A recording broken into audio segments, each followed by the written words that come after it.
Hey, it's Barbara at Wonderful Works, and today we're going to talk about one of the most important things you can do to help keep kids safer at church. That's right, we're going to learn all about food allergies. So glad you're here today. Hey, what to do? And you're baking your famous secret ingredient cookies for the church potluck? Have you really thought that through? What if there are kids there who have food allergies? Wouldn't that be dangerous? When it comes to planning church events, there's nothing more important than safety, which is why we often see some pretty safe stuff there, like parking attendants, check-in procedures, and even security teams. But how often do churches stop and really think through food allergy safety? How often do ministry leaders sit down and ask families affected by food allergies, what is it that they really want the church to know? Well, guess what? That's exactly what we did. Food allergies in the church, what families want the church to know. A food allergy is a serious medical condition that causes a person's immune system to overreact to certain foods. These reactions can range from mild to severe and even be potentially life-threatening. Currently, about 1 in 13 U.S. kids has a food allergy, which means if churches really want to create a safe place, they should start with food allergy safety. Number 1, identify and communicate and communicate and communicate again. The truth is many churches feel like they already have food allergy safety covered because they ask about it on new child information forms. And some even print the allergy on a child's name tag. And that's a great place to start. But it's not such a great place to stop. Because that doesn't tell leaders, teachers, and volunteers what to do if a child does accidentally ingest a food that they're allergic to. And it doesn't even address how to make sure that all team members know which kids have allergies.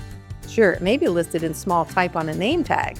But have you ever tried to read an active kid's tiny name tag as they zip all around you? Yeah. So a better way to make sure that kids with food allergies are safer is to start by identifying which children have an allergy and what they're allergic to. And yes, asking about it on all registration forms is great. But then, communicate with parents. Agree on a plan for how to prevent a child from accidentally encountering allergic foods and what to do if the child does accidentally eat one. One important thing to ask parents is if they can share the allergy action plan that their child's physician created for them. Then, once you have the information you need, make sure that you have a plan for how to communicate it to all of your team members. Consider posting a photo of the child and his allergy in food preparation areas, training your food prep teams on how to reduce cross-contamination in the kitchen, and reminding each volunteer who hands out food which child has an allergy before the event starts. Every time you have a new event. Number 2, no guessing. Knowing what hidden ingredients a food may contain is tough to do, so take the guesswork out and have a list of ingredients available for each food that's being served. And when it comes to kids, reach back out to parents and ask if they would like to provide an allergy-safe meal or snack for their child so that their kid can eat with confidence. And one more kid tip, if you're a KidMen leader who makes learning fun with prizes, try swapping candy and food items for non-food items like small toys, stickers, and more. Number 3, have an emergency plan. If a food allergy emergency were to happen, would your church know what to do?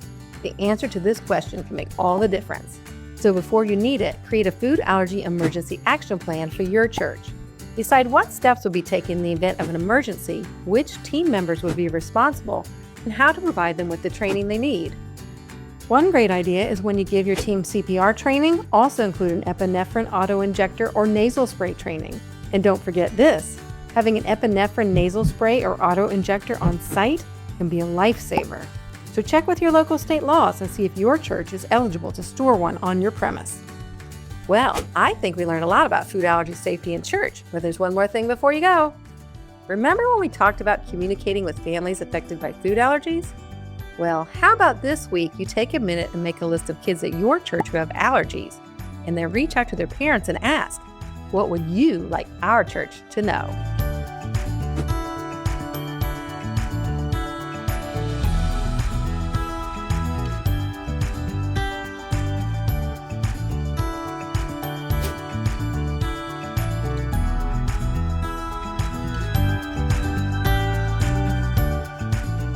Thanks for joining us. See you next time.